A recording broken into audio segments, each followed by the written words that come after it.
दो अंतर जनपदीय शातिर लुटेरों को गिरफ्तार किया है, जिसमें से एक शातिर बदमाश के पैर में गोली लगने से बदमाश घायल हो गया, जिसे उपचार के लिए जिला अस्पताल में भेजा गया है। वहीं आपको बता दें कि 17/7/2022 की रात में थाना बलदेव सर्विलांस और एसओजी टीम की संयुक्त कार्रवाई में दो अंतर जनपदीय शातिर लुटेरों, जिसमें जिम्मी चौधरी उर्फ घनश्याम, छोटू उर्फ सुरेश को मुठभेड़ के दौरान एक बुलेट मोटरसाइकिल, 2 तमंचा, 3 जिंदा कारतूस, 1 कुंडल पीली धातु, 800 रुपए नगद बरामद कर 3 मोबाइल के साथ गिरफ्तार कर लिया गया है, जिसमें एक बदमाश के गोली लगने से वो घायल हो गया है।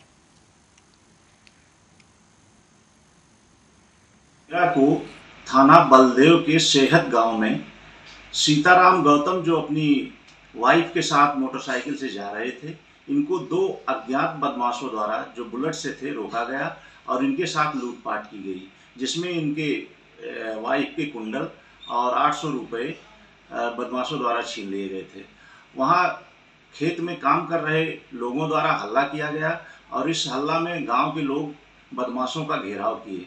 इस घेराव में जब वो अपने को घिरता देखे तो उन्होंने फायरिंग की और जिससे गांव के ही कप्तान सिंह के हाथ में गोली लगी थी।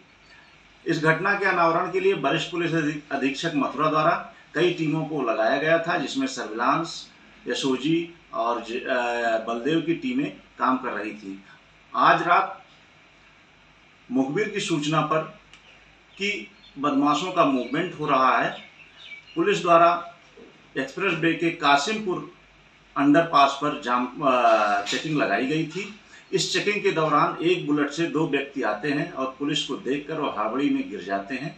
उनके द्वारा पुलिस पर ही फायरिंग की जाती है, जिसके जवाब में पुलिस कार्रवाई करती है और इस कार्रवाई में घनश्याम चौधरी उर्फ जिम्मी चौधरी के पैर में गोली लगती है और उसका साथी सुरेश उर्फ छोटू यादव, जो एतमाद दौला का रहने वाला है, गिरफ्तार किया जाता है।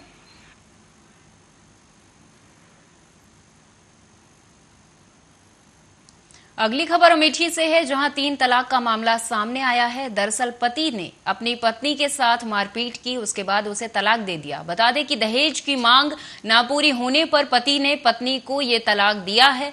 बता दें कि 1.5 साल पहले महिला की शादी हुई थी, जिसके बाद पति उसे परेशान करता था और दहेज की मांग करता था, लेकिन दहेज की मांग पूरी ना होने के कारण पति ने अपनी पत्नी को आखिर में 3 तलाक देकर छुटकारा पा लिया, जिसके चलते महिला ने न्याय की गुहार लगाई है। शादी जब से मारते हैं कोई कदर इज्जत नहीं है दहेज के लिए। कई वर्ष से हुआ शादी आपको? 2020 में हुआ था, 6 दिसंबर। इसकी शिकायत आपने किया कहीं? शिकायत किया? मारते हैं, उनको 4 पहिया चाहिए। शिकायत किया इसकी आपने कहीं? हाँ, थाना वहाँ गए थे कमरवली में। कुछ हुआ नहीं था? नहीं, तो यहाँ पे आए, वहाँ कोई नहीं था। कहाँ पे आई हैं आप? यहाँ पे तहसील सादिक खाना। क्या सांत्वना मिली यहाँ पे? क्या आपको मिला? क्या बोले जहाँ आपने एप्लीकेशन आपने दिया? इन्होंने कहा है कि इसकी कार्रवाई करेंगे। अगली खबर छत्तीसगढ़ से है, जहां जांजगीर चांपा से किसान हितैषी कहे जाने वाले सरकार संरक्षण में उद्योगपतियों के हौसले बुलंद हैं। मारुति सुजुकी शोरूम के संचालक आशीष केडिया के कारनामों के चलते दर्जन भर किसानों की फसल पानी में डूबकर बर्बाद हो गई।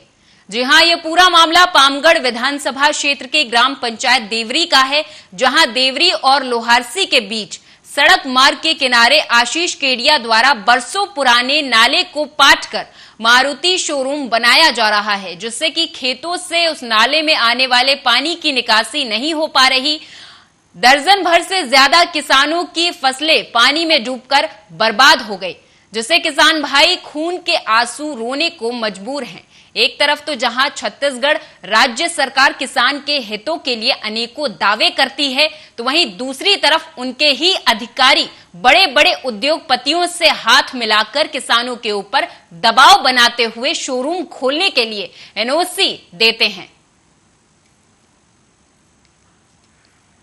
होता था वहाँ पर मारुति बिल्डिंग बना दिया और जो जहाँ से और पानी निकलता था वहाँ पर शिवनाथ वाले सेठ ने मिट्टी पटक दिया तो जितने भी 20-25 एकड़ में जो फसल लगा हुआ है वो तो पानी भरा हुआ है, 8-10 दिन हो गए, पूरा फसल नष्ट हो गया है कहना चाहिए, उसका मुआवजा दिया जाए।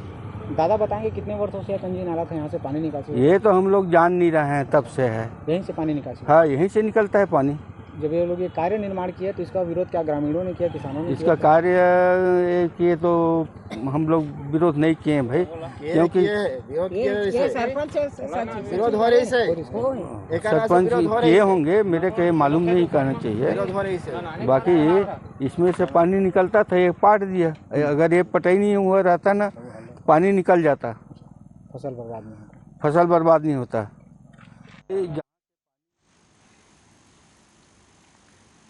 बटियागढ़ थाना अंतर्गत फुटेरा चौकी के गंज बरखेड़ा गांव में पुरानी रंजिश के चलते एक युवक पर धारदार हथियार से हमला कर दिया गया, जिससे घटनास्थल पर उसकी मौत हो गई।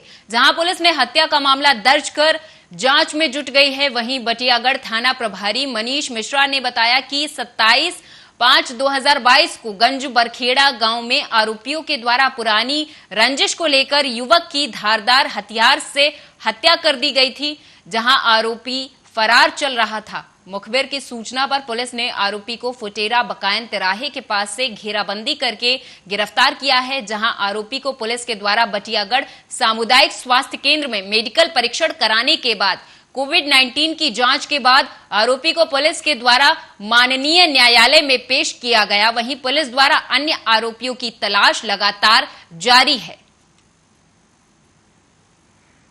रेखाबाई पति तीरथ सिंह लोधी ने एक रिपोर्ट लिखाई थी कि उसके भतीजे दिव्यराज सिंह लोधी की कुल 8 व्यक्तियों ने हत्या कर दी है। उसी सिलसिले में 3 आरोपी पहले गिरफ्तार हो चुके थे। एक आरोपी यशवंत सिंह लोधी को हमने गिरफ्तार किया है। इसको हम अगली खबर उत्तराखंड से है। कुमाऊं के सबसे बड़े अस्पताल सोबन सिंह जीना बेस अस्पताल का सिटी स्कैन और डिजिटल एक्सरे टेस्ट पिछले 15 दिनों से ठप पड़ा है। इस कारण मरीजों को इधर उधर भटकना पड़ रहा। जानकारी है कि सिटी स्कैन के एनुअल मेंटेनेंस का भुगतान नहीं होने के कारण एजेंसी मशीन को ठीक नहीं कर रही। दूसरी तरफ अस्पताल प्रशासन जल्द व्यवस्था को ठीक करने का दावा कर रहा है। नैनीताल जिले के लोगों के लिए सिटी स्कैन और डिजिटल एक्सरे की सुविधा केवल हल्द्वानी के बेस अस्पताल और सुशीला तिवारी अस्पताल में उपलब्ध है। बता दें आपको, बेस अस्पताल में रोजाना सैकड़ों मरीज इलाज के लिए पहुंचते हैं, लेकिन पिछले 15 दिनों से सिटी स्कैन मशीन और डिजिटल एक्सरे मशीन खराब होने के कारण मरीजों को सुविधा का लाभ नहीं मिल पा रहा है। मजबूरन पहाड़ और दूर दराज से आने वाले मरीज निजी अस्पतालों में टेस्ट कराने को मजबूर हैं। बेस अस्पताल की प्रधान चिकित्सिका अधीक्षा डॉक्टर सविता ह्यांकी ने बताया कि डिजिटल एक्सरे मशीन ठीक करने के लिए एजेंसी को पत्र के साथ साथ फोन भी किया गया है। तकनीकी दिक्कत के चलते पार्ट बाहर से आने हैं, इसके लिए एक्सरे मशीन की मरम्मत नहीं हो पा रही है। जिलाधिकारी डॉक्टर विजय कुमार जोगदंडे ने श्रीनगर स्थित निर्माणाधीन रोडवेज बस अड्डे का निरीक्षण किया। जिलाधिकारी ने कार्यदायी संस्था ग्रामीण निर्माण विभाग के अधिशासी अभियंता को बस अड्डे के निर्माण कार्य की प्रगति तेजी से बढ़ाने के निर्देश दिए। उन्होंने संबंधित ठेकेदार को अधिक से अधिक मजदूर तैनात करने और संसाधन बढ़ाते हुए कार्य की प्रगति बढ़ाने के निर्देश भी दिए। उन्होंने उप जिलाधिकारी श्रीनगर को भी निर्देश किया है कि बस अड्डे के निर्माण में जो भी लोग जद में आए हैं, जो भी दुकानें जद में आई हैं, उन्हें हटाया जाए। श्रीनगर स्थित रोडवेज बस अड्डे में भूतल पर 62 टैक्सी और बस अड्डे के छत पर 11 बसों की क्षमता की पार्किंग बनाई जा रही है।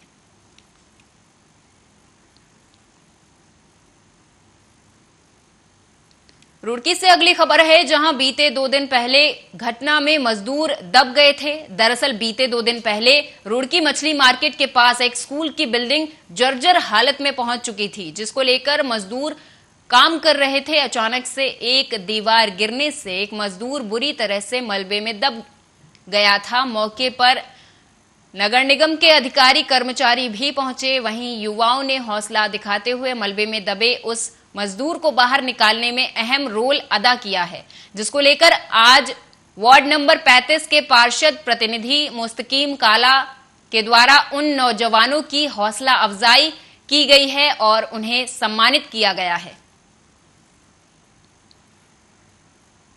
जब जिस टाइम ये बिल्डिंग ध्वस्त हुई उसमें 2 मजदूर दबे, वहाँ पे किसी की भी हिम्मत ना हुई कि वहाँ तक जाके देख ले कि कितना दबा हुआ है, कितना रह गया है। इन बच्चों ने अपनी जान की नापरवाह करते हुए उस मजदूर की जान बचाई। और ये माहौल था कि 1000 आदमी खड़ा था यहाँ, अगर एक मुट्ठी भी मट्टी ठाता ना तो वो मजदूर कभी का निकल जाता, लेकिन किसी की हिम्मत ऐसी नहीं थी। मौत के मुंह में जाके इन बच्चों ने उसकी जान बचाई। क्योंकि मैं मौजूद रहा, मैं खुद डरा हुआ था कहीं ध्वस्त ना हो जाए, ये दीवार ना गिर जाए, ऐसा माहौल था। MLA साहब वहाँ खड़े रहे, बहुत बुरी हालत में हुआ था क्या नाम। और मेरे साथ इस बुलेटिन में फिलहाल इतना ही। आप देखते रहिए आर्या न्यूज। नमस्कार।